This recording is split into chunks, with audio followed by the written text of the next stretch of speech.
The last question that I have is, what about this one? And the reason that I'm asking this is actually I'm trying to prep us for the row situation. How big is A here? M by n. How big is Sik of C? N by n. What did we call that thing? Shear matrix. Anybody want to venture a guess what that thing does? Let's forget about that for a minute. Let's discover what it does together, shall we? So here's my matrix A. Remember, when I'm multiplying by all these matrices, what type of work am I doing? Active algebraic work, right? I'm actually trying to manipulate the matrix by in this case, because I'm multiplying on the right, I'm trying to manipulate the matrix by messing with the columns, right? What was the shear matrix Sik of C? And remember that we had to have the condition that I was not equal to k, right? If I is equal to k, we call that a dilation matrix, and we need a C minus 1 in the definition. What was the shear matrix? Yeah, it was a rank 1 update of the identity. So there's the identity. And then what? C multiplied by EI EK transpose. This whole matrix here, this whole shear matrix, how big was it? N by n. How would I have known that? Well, the identity matrix is n by n. C is a scalar. EI, n by 1, EK transpose, 1 by n, which means this thing right there is an outer product, because on the left-hand side I have a column, on the right-hand side I have a row. What was the claim when I had a matrix addition and a matrix multiplication on the left-hand side? What could I do there? Distribute. So in this, sorry. So in this case, I would distribute that over here. So this would be A times I sub n plus, perhaps we should go super slow, right? What is A times I sub n? It's just A, because I sub n is playing the role of the identity, the role of 1. Yeah, I declare that I shall not call 1, 1. I should call 1 the identity. And then that makes sense, right? AKA, when I multiply by this thing, what does it do? Nothing. OK. Here, what do you know about the C? Which means I can bring it out. And right now, we have these two things associated together. But what did we say about matrix multiplication? I can reassociate in any order. Does saying that I can reassociate also imply that I can change order? Thank you. Okay. What is this? Are you noticing a pattern? Let's see if you got the pattern. When I multiplied, I'll go real slow here. I got to pay Henry more. When I multiplied A times E sub j, I get the jth column of A, right? When I multiply A times E sub k, I get the kth column. So if I go over here, what is A times the matrix or the vector E sub I? Why does that make sense from the standpoint of the algebra underneath? Every other column is multiplied by 0. This thing has a single non-zero entry in the ith row. So when I take that linear combination, everything goes away except for the thing that's scaled by that number 1. And that must be the appropriate column with the same index, right? So now how big is this thing right there? That's an n by 1. Now what am I going to do? Oh, of course it should be an m. Sorry about that. I thought I heard. That's where mango, nectarine, and pineapples come.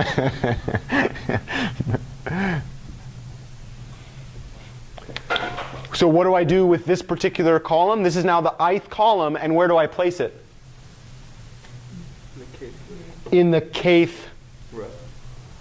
column, right? Because we got to remember that when I'm looking at this thing, this is a set of scalars, and then the non-zero one is in that column, right? Because it's a row vector. So row vectors are indexed by columns. Column vectors are indexed by rows, right? It's just back assword, right? It's like, what's going on with that? So what does this thing do then? This places the C times the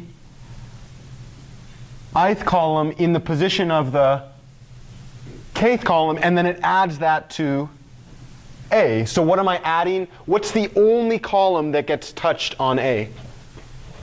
Column K. And how do I touch that? I take the original column that I started with. Did I delete that thing? No, there's no deletion, right? So the original kth column is still there. And what do I do to that original kth column? I add C times column I in that position, right?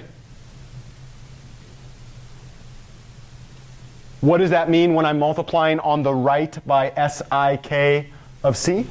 So when I do a shear matrix on the right by that thing, what do I do?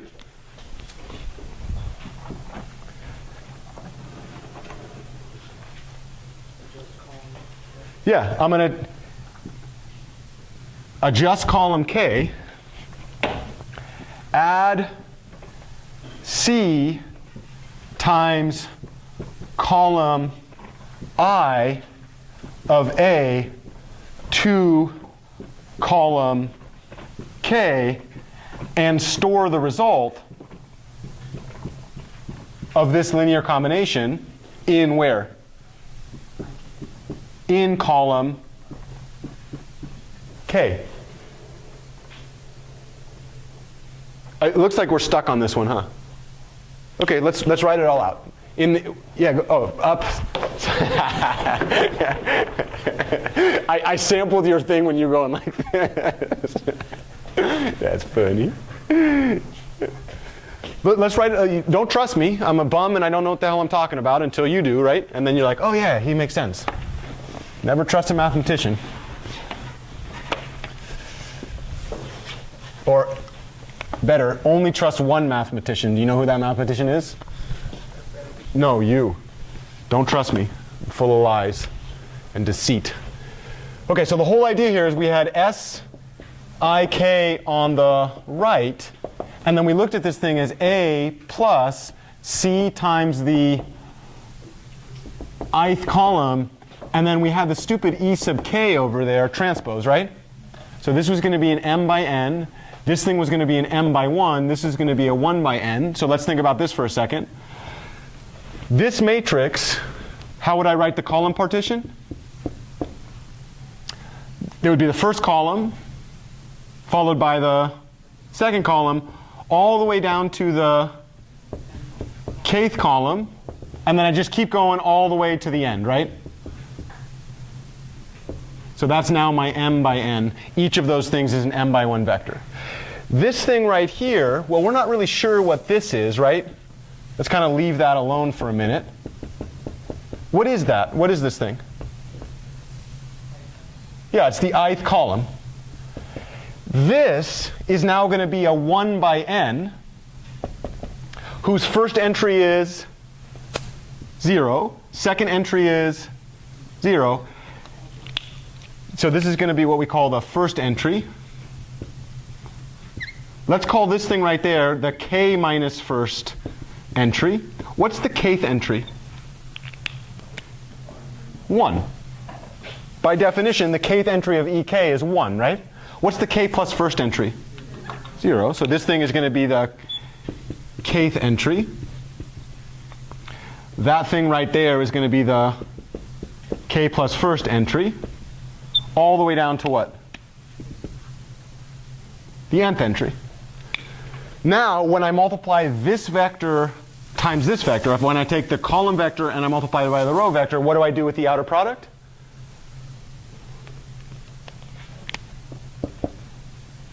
Let's go ahead and write this thing out again. Sorry. So this is the first row, excuse me, the first column,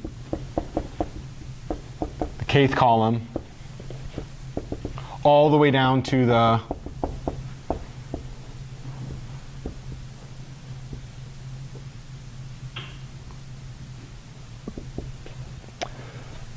okay, so in the outer product, how did I form the outer product? The first column of the outer product is going to be this scalar multiplied by this column, right? What is 0 multiplied by that column? 0. So now I have an entire vector of 0. How big is that 0 vector? m by 1, because I multiplied an m by 1 times the scalar 0, so what did I get? Yeah, I get an m by 1 that's 0. Second column, 0. Third column, k minus first column, 0. Kth column. Yeah, the kth column gets a 1, and then I multiply that 1 by this thing, so what is in there now? Now I get c times the ith column. What's the next column after that? 0, all the way down to the last one, which is 0. In other words, this is an entire 0 matrix except in the kth column, right? What's in the kth column? C times the column I. So I take my original matrix. Everything that's not the kth column, what do I add to it? 0. What's another way to say add 0 to all the columns but the kth one? Don't do anything, right? I mean, formally speaking, if I were doing a calculator, I would actually have to do some multiplications there, but this is a way to save time, right? Don't change those things. But the kth column here actually does get matched up with a kth column there, and what do I do to produce the kth column? I take the original kth column, and then I add to that what value? C times the ith column. When I multiply A on the right-hand side by SIK of C, what do? Pick off the ith column of A, multiply that ith column of A by the scalar C, add that to the original kth column, and store the result of that addition in the kth column. How would you know that I picked off the ith column? And my hint to you, my hint to you is in the definition. I guess I could do it over here. What was the definition of this thing? What was the definition of SIK? It's the identity matrix plus C times EI EK transpose, which, when I distribute, which of these things gets hit first? EI. So when I hit A with EI, what do? Pick off the ith column, multiply it by C, place the result in column K. The story's right there. Right? Okay. How are we doing on time? 31. How are you doing on ganas? How are you doing on like gumption? Do you have gumption or do you not have gumption? Do you have words from the 1930s? Now you do. Can we finish this?